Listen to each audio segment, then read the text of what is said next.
Second, third और MA के अंदर भी ये टॉपिक यानी लगता है, और ये हमारे सामाजिक सरोकार से भी जुड़ा हुआ है। टॉपिक है सतत पोषणीय विकास, सस्टेनेबल डेवलपमेंट। है क्या सतत पोषणीय विकास, किसे कहते हैं, इससे संबंधित ये सिद्धांत है या कॉन्सेप्ट है, कब आया और किस किस का इसमें योगदान है, और इससे संबंधित विश्व स्तर पर और भारत स्तर पर जो किए गए प्रयास हैं उन पर भी डिस्कस करेंगे। इसके अलावा हम उसमें क्या योगदान दे सकते हैं तो उस पर भी डिस्कस करेंगे। इसके अलावा विभिन्न प्रतियोगी परीक्षाओं में आने वाले जो प्रश्न हैं उन प्रश्नों का भी विस्तार से अध्ययन करेंगे। तो देखिए 1970 का दशक है, 1960 से 1970 के दशक के अंदर क्या है, यानी पर्यावरण पर मनुष्य का हद से बड़ा औद्योगिकरण, नगरीकरण के परिणाम स्वरूप क्या है, पर्यावरण में अवनयन होने लग गया था। तो इसकी तरफ यानी वैज्ञानिकों, पर्यावरणविदों का ध्यान गया, और इसी संदर्भ में क्या है 1968 के अंदर एक भूगोलवेत्ता हुए हैं मेडोज, और उससे पूर्व यानी एहलरीच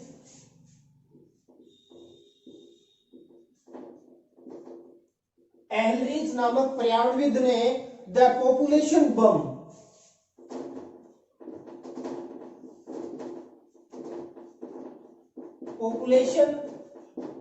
बम नामक अपनी पुस्तक के अंदर है, यानी बढ़ती जनसंख्या और हमारे पर्यावरण पर उसके विपरीत प्रभाव पर विस्तार से प्रकाश डाला।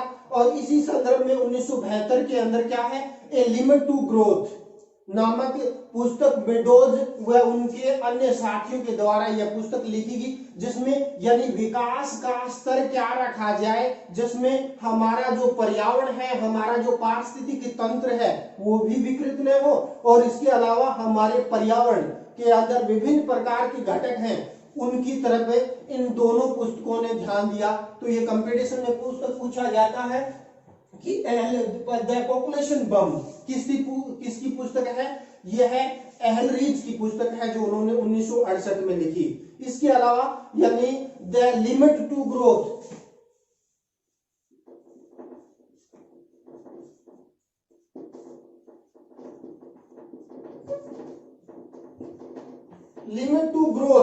यह पुस्तक यानी किसके द्वारा रचित की गई, या मेडोज व उनके अन्य के द्वारा इस पुस्तक को लिखा गया, जिसमें यानी विकास और पर्यावरण के बीच एक संतुलन की बात इन्होंने मुख्य रूप से क्या है रखी गई थी। तो इसके बाद क्या है, पर्यावरणविदों का ध्यान गया कि विकास ऐसा हो जिसमें सतत पोषणीयता हो, यानी विनाश रहित जो विकास है वो सतत पोषणीय विकास है। इस सतत पोषणीय विकास को अन्य कई नामों से जाना जाता है, जैसे सतत पोषणीय विकास को कहा जाता है टिकाऊ विकास। क्या कहा जाता है, टिकाऊ विकास के नाम से जाना जाता है, या सतत विकास के नाम से जाना जाता है, स्थिर विकास या स्थायी विकास, या सद्रुत विकास, या धारणीय विकास।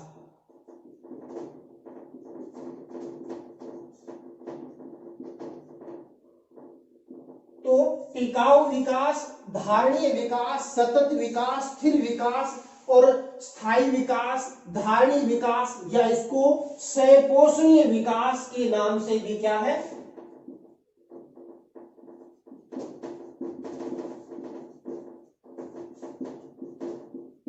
विकास के नाम से जाना जाता है।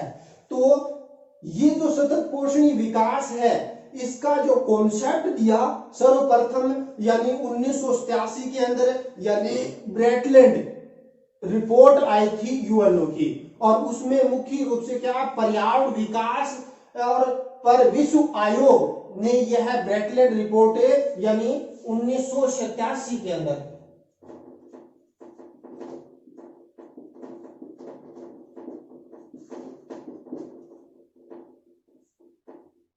ब्रेटलैंड जो रिपोर्ट आई उस रिपोर्ट के अंदर मुख्य रूप से क्या है यानी सतत पोषणीय विकास का जो कॉन्सेप्ट आया, और इस कॉन्सेप्ट का मुख्य उद्देश्य ही था कि पर्यावरण के अंदर यानी सतत पोषणीय विकास किया जाए, जिसका यानी शीर्षक क्या था इस यानी ब्रैटलिन रिपोर्ट आई थी, इसका हमारा साझा भविष्य,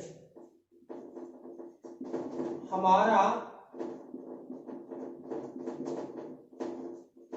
साझा भविष्य, यानी हमारा कॉमन फ्यूचर क्या होना चाहिए। क्या एक विकास ही यानी किसी देश का पैमाना है, या उसकी प्रसन्नता सूचकांक, या जो अन्य घटक हैं, जो हमारे पारिस्थितिकी तंत्र के विभिन्न घटक है, उसमें समायोजन या उसमें संतुलन हमारी संस्कृति ही वसुधैव कुटुंबकम की है, यानी सभी का विकास हो और सभी साथ यानी चले।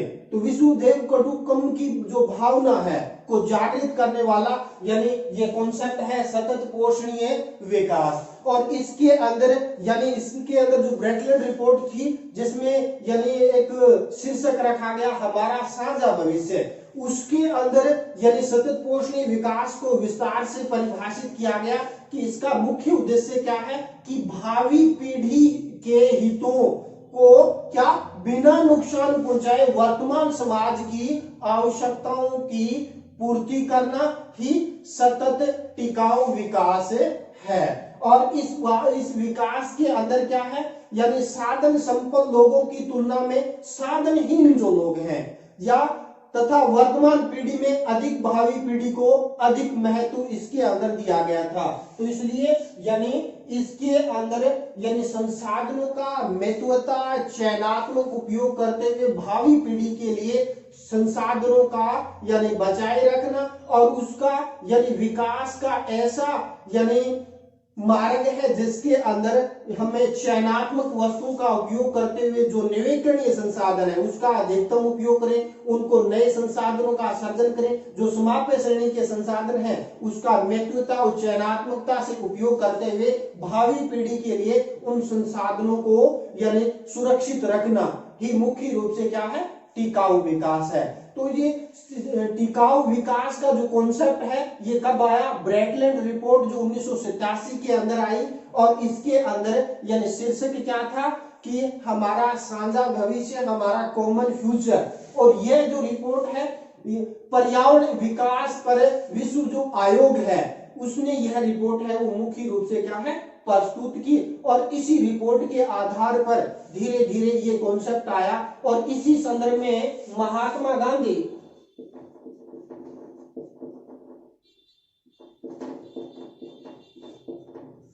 जो महात्मा गांधी है उन्होंने भी क्या है यानी इस रिपोर्ट के बारे में यानी अपने विचार है उसी समय प्रस्तुत कर दिए थे कि टिकाऊ विकास है क्या।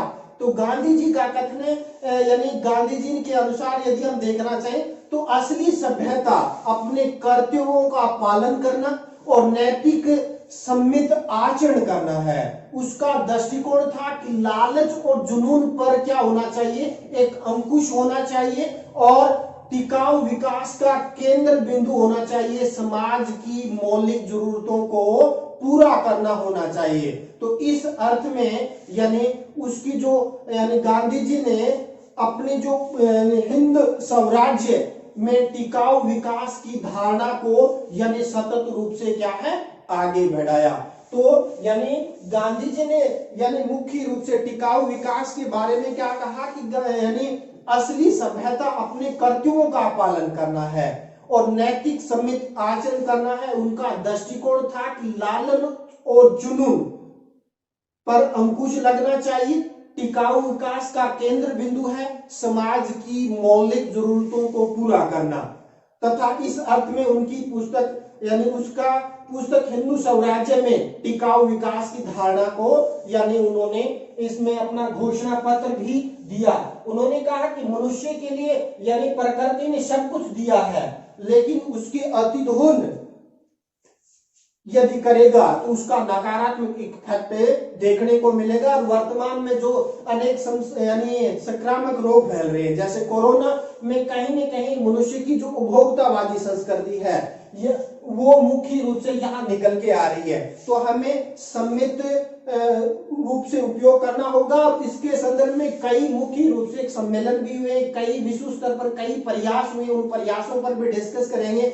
तो यानी सतत विकास का जो सहस्त्राब्दी विकास लक्ष्य रखे गए थे, जो 2015 में सतत विकास लक्ष्य रखा गया था, उसके उस संदर्भ में हमारे वर्तमान प्रधानमंत्री नरेंद्र मोदी जी ने भी एजेंडा 21 के बाद एजेंडा यानी 2030 के अंदर जो 17 प्रमुख और 169 गौण लक्ष्य रखे गए थे, उसके संदर्भ में उन्होंने कहा था कि एजेंडा 2030 के पीछे हमारी सोच जितनी ऊंची है, हमारा लक्ष्य उतना ही यानी क्या होगा, समुच्चय होगा। उनमें समस्याओं के प्रति प्राथमिकता दी गई है, जो पिछले कई दशकों से अनसुलझी जो समस्याएं हैं, उन समस्याओं के प्रति हमारा यानी एक सकारात्मक दृष्टिकोण है वो होना चाहिए।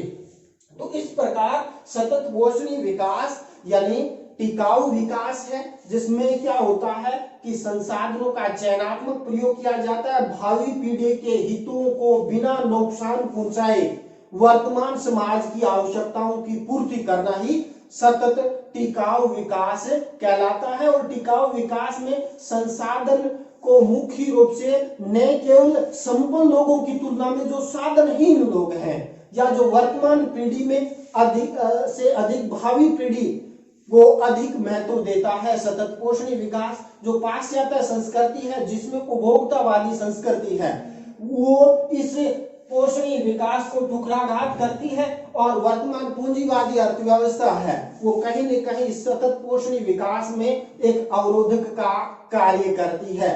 तो सतत विकास के जो सम्मेलन की बात करते हैं,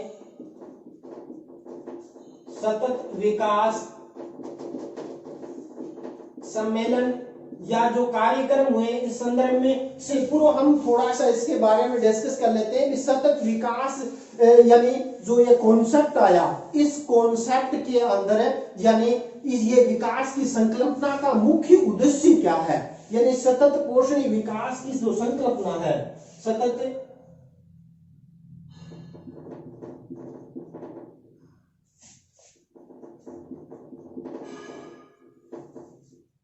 पोषणीय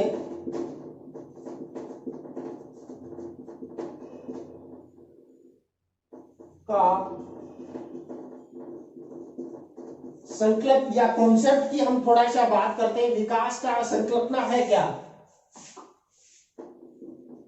इसकी संकल्पना क्या, तो इसके बारे में यदि हम थोड़ा सा डिस्कस करें तो इस सतत पोषणीय विकास के अंदर यानी कम अवधि में यह विकास प्राप्त नहीं किया जा सकता। ऐसा नहीं 2, 4, 5, 7, 10 सालों में वो लक्ष्य प्राप्त किए जा सकते। तो सतत पोषणीय विकास है, इसकी अवधि यानी कम अवधि में प्राप्त नहीं किया जा सकता। दूसरा, यह प्रकृति को मानव के लिए धरती माँ की कोख मानता है, यानी हमारी धरती वसुदेव कुटुंबकम की भावना से प्रेरित होकर प्रकृति को मानव के लिए धरती माँ के रूप में संबोधित किया गया। इसमें इसकी पैठ संतुलित तथा एकीकृत है, और इसका जो ध्येय की बात करते हैं तो एक है, परंतु मार्ग इसके अंदर भिन्न भिन्न है। जैसे हम परंपरागत जो सोर्स है, कोयला है, पेट्रोलियम, इसका उपयोग कम करें, गैर परंपरागत ऊर्जा के सोर्स है उसका उपयोग हमें मुख्य रूप से कम करें। खेती के अंदर जैविक खेती को प्रोत्साहन दें, और केमिकल युक्त खाद का प्रयोग कम, यानी अलग अलग सोर्स हैं लेकिन मार्ग एक है, और यह समानता व न्याय पर आधारित है ये सतत पोषणीय विकास की संकल्पना। और इसमें सभी व्यक्ति भाग लेते हैं, जो गरीब से लेकर यानी मध्यम और उच्च वर्ग के सभी का यानी इसके अंदर सतत पोषणीय विकास के अंदर महत्व होता है, और सभी मिलकर ही इस सतत पोषणीय विकास के कॉन्सेप्ट को आगे बढ़ाते हैं। अब हम बात करते हैं सतत पोषणीय विकास के जो सम्मेलन हुए, सतत विकास सम्मेलन या कार्यक्रम की बात करते हैं। तो देखिए 1987 के अंदर जो आवर कॉमन फ्यूचर में जो उठाए गए जो मुद्दे थे उसको यानी सर्वप्रथम एक सम्मेलन हुआ था पृथ्वी सम्मेलन, यानी प्रथम जो पृथ्वी सम्मेलन था 1992 में रियो दी जेनेरियो के अंदर मुख्य रूप से क्या है, यह सम्मेलन आयोजित है वो किया गया था और इसके अंदर पर्यावरण के प्रति जागरूकता लाने के लिए यानी लगभग 178 देशों ने इस सम्मेलन के अंदर भाग लिया था। और इसमें एक कार्यक्रम अपनाया गया था, कार्यक्रम 21 या एजेंडा 21 क्या है। और ये यानी कई कंपटीशन एग्जामों में इससे संबंधित प्रश्न पूछा जाता है। अपने बीए पार्ट फर्स्ट में पर्यावरण संसाधन में पर्यावरण लगता है, उसके अंदर भी ये यानी प्रश्न पूछा गया है। इसके अलावा एमए के अंदर भी ये पर्यावरण भूगोल के अंदर प्रश्न आ चुका है। तो एजेंडा 21 क्या है, तो यानी यह प्रथम जो पृथ्वी सम्मेलन था उसके अंदर 4 खंडों और 800 पृष्ठों की एक रिपोर्ट थी। और इस रिपोर्ट के अंदर क्या हुआ, 21वीं सदी के अंदर पृथ्वी को कैसे हरा भरा बनाने से संबंधित यह रिपोर्ट थी। और इस रिपोर्ट के अंदर पर्यावरण की विभिन्न समस्याओं तथा सतत विकास संबंधित समस्याओं के समाधान पर प्रकाश डाला गया था। तो यह है एजेंडा 21। तो एजेंडा 21 विश्व पृथ्वी सम्मेलन के अंदर जो 178 देशों ने जो भाग लिया उसके अंदर यानी एक रिपोर्ट आई, 4 खंड 800 पृष्ठ थे। और इसमें क्या है, 21वीं सदी के अंदर पृथ्वी को कैसे हरा भरा बनाया जाए और उसमें पर्यावरण के विभिन्न समस्याओं तथा सतत विकास से संबंधित समस्याओं के समाधान से संबंधित एक रिपोर्ट थी, एजेंडा 21। तो ये कार्यक्रम आयोजित किया गया। इसके अलावा पृथ्वी सम्मेलन 2 जोहान्सबर्ग के अंदर यानी इससे पूर्व 1997 के अंदर पृथ्वी सम्मेलन द्वितीय का आयोजन किया गया। इसके अलावा 2002 के अंदर जोहान्सबर्ग में टिकाऊ विकास पर विश्व शिखर सम्मेलन का आयोजन किया गया। और इस विश्व शिखर सम्मेलन में यानी 5 महत्वपूर्ण बिंदुओं जिसमें जल ऊर्जा की बात की गई थी, अच्छे स्वास्थ्य, कृषि, जैव विविधता पर यानी विशेष जोर इसके अंदर यानी दिया गया था। जोहान्सबर्ग के अंदर यानी टिकाऊ विकास का जो सम्मेलन हुआ था। इसके अलावा यदि हम देखना चाहें तो यानी 2012 में मैक्स यानी मुख्य रूप से रियो 20 सम्मेलन ब्राजील के रियो डी जेनेरियो की 20 साल होने के यानी विश्व पृथ्वी सम्मेलन के 20 साल के उपलक्ष्य के अंदर यानी यह सम्मेलन का आयोजित है वो किया गया था। और इसका जो शीर्षक रखा गया था वो द फ्यूचर वी वांट, यानी हमारा फ्यूचर क्या चाहता है उस पर यानी मुख्य रूप से एक रिपोर्ट है वो यानी प्रस्तुत है वो की गई थी। इसके अलावा हम बात करते हैं सतत पोषणीय विकास को लेकर शास्त्रीय आवधिक विकास लक्ष्य रखे गए थे। तो यानी मुख्य रूप से उसमें 15 लक्ष्य रखे गए और उन लक्ष्यों के अंदर कई महत्वपूर्ण बिंदुओं को रखा गया था। इसके अलावा यदि हम बात करते हैं सितंबर 2015 में जो पेरिस शिखर सम्मेलन था उसमें सतत विकास के यानी 17 तो प्रमुख लक्ष्य, 17 प्रमुख और 169 गौण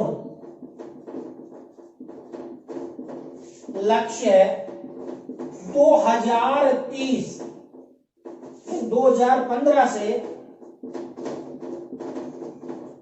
2030 तक यानी ये लक्ष्य रखे गए थे। और इसके अंदर यानी जो सम्मेलन हुआ उसमें 17 प्रमुख 169 जो सहायक लक्ष्यों को 2030 के एजेंडा में सतत विकास यानी के लक्ष्य इसके अंदर रखे गए थे। और इस सतत विकास के अंदर यानी प्रमुख रूप से यानी बात करते हैं कि कौन कौन से महत्वपूर्ण बिंदुओं पर प्रकाश डाला गया।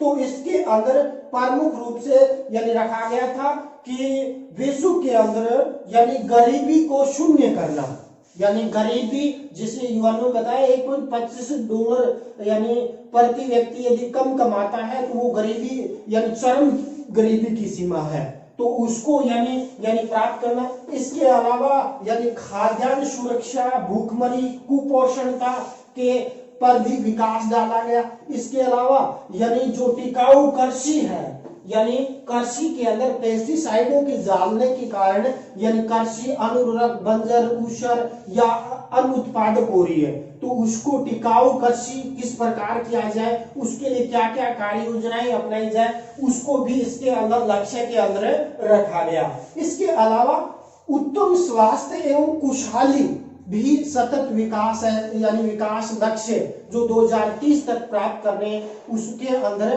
प्रमुख रूप से ये लक्ष्य भी उत्तम स्वास्थ्य की प्राप्ति और खुशहाली कैसे लाई जाए। इसके अलावा ये जो रिपोर्ट थी इसके अंदर यानी कई संक्रामक रोग हैं, चाहे वो क्या है, मलेरिया हो, हेपेटाइटिस हो या एड्स या विभिन्न प्रकार की उष्णकटिबंधीय क्षेत्रों में जो संक्रामक रोग हैं या वायरस जनित रोग हैं, जैसे वर्तमान में कोरोना है, तो ऐसे संक्रामक रोग यानी नए फैले तो उसके प्रति भी यानी इसके अंदर लक्ष्य रखा गया कि 2030 तक इनको समाप्त है वो किया जाए। इसके अलावा निःशुल्क अनिवार्य एवं गुणवत्ता युक्त शिक्षा पर भी विशेष जोर डाला गया कि 2030 तक यानी विश्व के जो 193 देशों ने इस सम्मेलन में भाग लिया, उन्होंने संकल्प लिया कि 2030 तक यानी निःशुल्क अनिवार्य और गुणवत्ता युक्त शिक्षा है वो 2030 तक प्राप्त कर सकते हैं, यानी प्राप्त करनी है। इसके अलावा जो बाल विवाह है या भ्रूण हत्या है, बलात्कार जैसे को यानी सामाजिक समस्याएं उनको 2030 तक पूर्णतः समाप्त किया जाने का लक्ष्य इसके अंदर रखा गया। इसके अलावा यदि हम बात करते हैं सस्ती व प्रदूषण मुक्त ऊर्जा को प्राप्त करने का लक्ष्य भी सतत विकास लक्ष्य यानी 2017 के अंदर इसके अंदर रखे गए थे। इसके अलावा यदि हम बात करते हैं तो नेक्स्ट लक्ष्यों की निःशुल्क और अनिवार्य शिक्षा के अलावा उद्योगों में नवाचार हो, उसमें बुनियादी सुविधाएं हो, आर्थिक समानता हो और पर्यावरण के अंदर जैव विविधता बनी रहे, पारिस्थितिकी तंत्र मजबूत हो और सभी विश्व आपस में मिलकर क्या है इस पारिस्थितिकी तंत्र को किस प्रकार बचा सकते हैं। जैसे 17 प्रमुख और 169 गौण लक्ष्यों को रखा गया।